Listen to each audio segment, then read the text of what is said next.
Brightburn offers a fascinating and brutal subversion of the superhero genre, built on a simple yet terrifying premise. What if Superman was evil? The film cleverly takes the well-known hero trope and flips it on its head, presenting a compelling what-if storyline where the superpowered being who crashes on Earth is not a savior, but a malevolent force of destruction.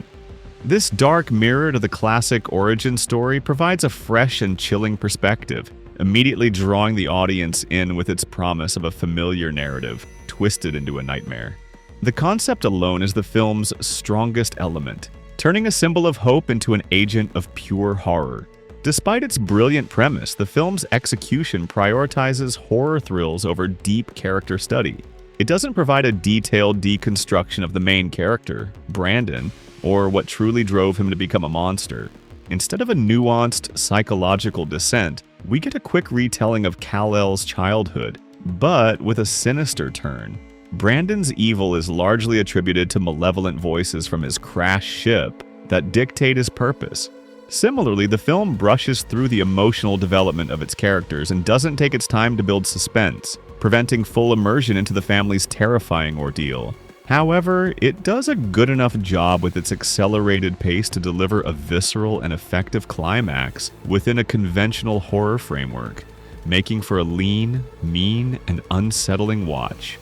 In this video, we're diving deep into the 2019 superhero, or perhaps supervillain, horror film, exploring how a simple twist on the Superman origin story becomes a terrifying tale of a boy's descent into darkness, along with some fun facts about the making of the movie and hidden details you may have missed on your first watch. Most chilling of all, we'll connect the dots and reveal the subtle, yet brilliant moments of foreshadowing scattered throughout the film that make Brandon Breyer's horrifying transformation feel all the more inevitable in retrospect. So, without further ado, let's dig into it.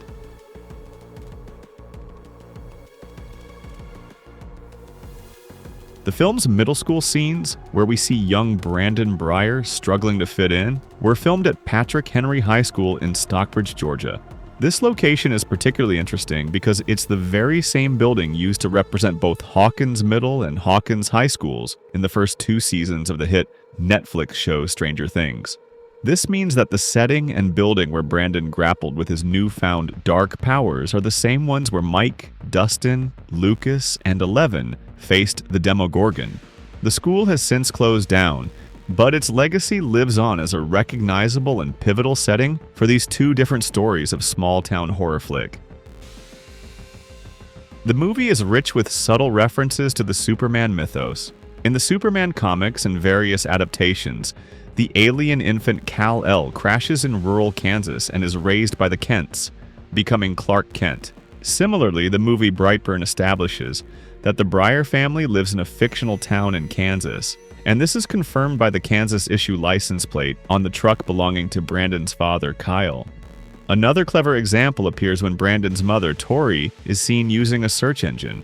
As she types Kansas, the autocomplete suggestions include Kansas meteorite and Kansas metropolis. The Kansas meteorite is a clear and direct nod to how Superman, as Kal-El, arrived on Earth in a meteor-like ship that landed in rural Kansas.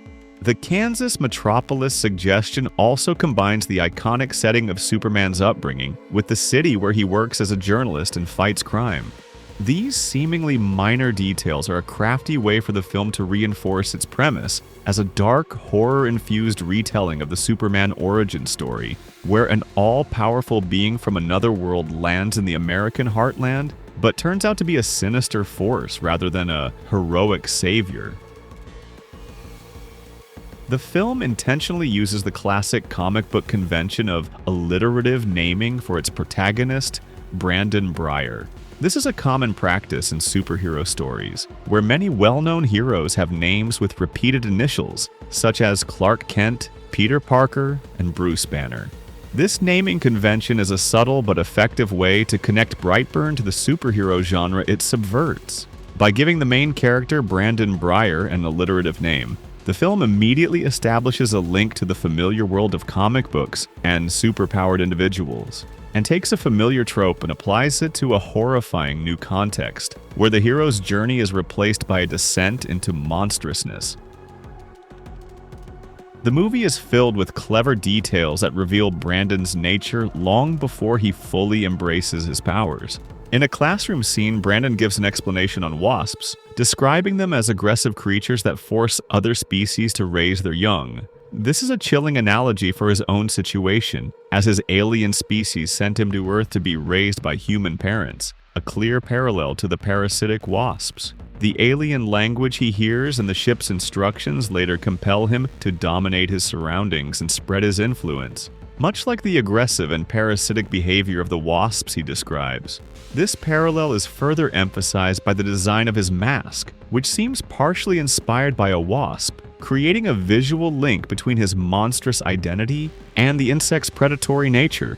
Furthermore, when he is mocked for his explanation, his classmate Caitlin tries to comfort him by saying, "Don't worry, smart guys end up ruling the planet." This seemingly innocent remark takes on a sinister meaning, acting as a clear piece of foreshadowing. It subtly encourages Brandon's growing belief in his own superiority and his destiny to dominate humanity, turning a kind gesture into a dark prophecy about his eventual destructive rampage. The post-credits scene offers a tantalizing glimpse into a larger, twisted superhero universe orchestrated by producer James Gunn. In a short sequence, a YouTube conspiracy theorist, played by Michael Rooker, rants about Brightburn's reign of terror and points to other superpowered beings who he believes the government is covering up. These figures are dark reflections of the Justice League, as he mentions a sea creature turning over boats, a clear parallel to Aquaman, and a witch who strangles people with a rope, a nod to Wonder Woman. The graphic behind him also shows an alien, likely referencing Martian Manhunter, and an image of the Crimson Bolt, who was Rainn Wilson's character from James Gunn's earlier film, Super. This scene was meant to lay the groundwork for a potential franchise of villainous characters. An alternate ending was also considered, which would have shown Caitlin, the girl whose arm Brandon broke, in a lab with a new robotic arm, suggesting a darker path for her.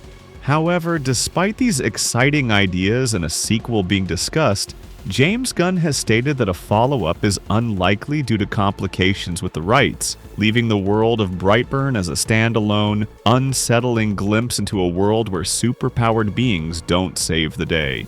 Additionally, the large-scale building that Brandon destroys in the movie, which looks like a high-budget special effect, is actually stock footage of a real-life event and was not created for the movie. Instead, it was filmed during the actual demolition of the Sir John Carling building in Ottawa, Ontario, Canada, on July 13, 2014. The footage was originally captured by filmmaker Chris Chitteroni.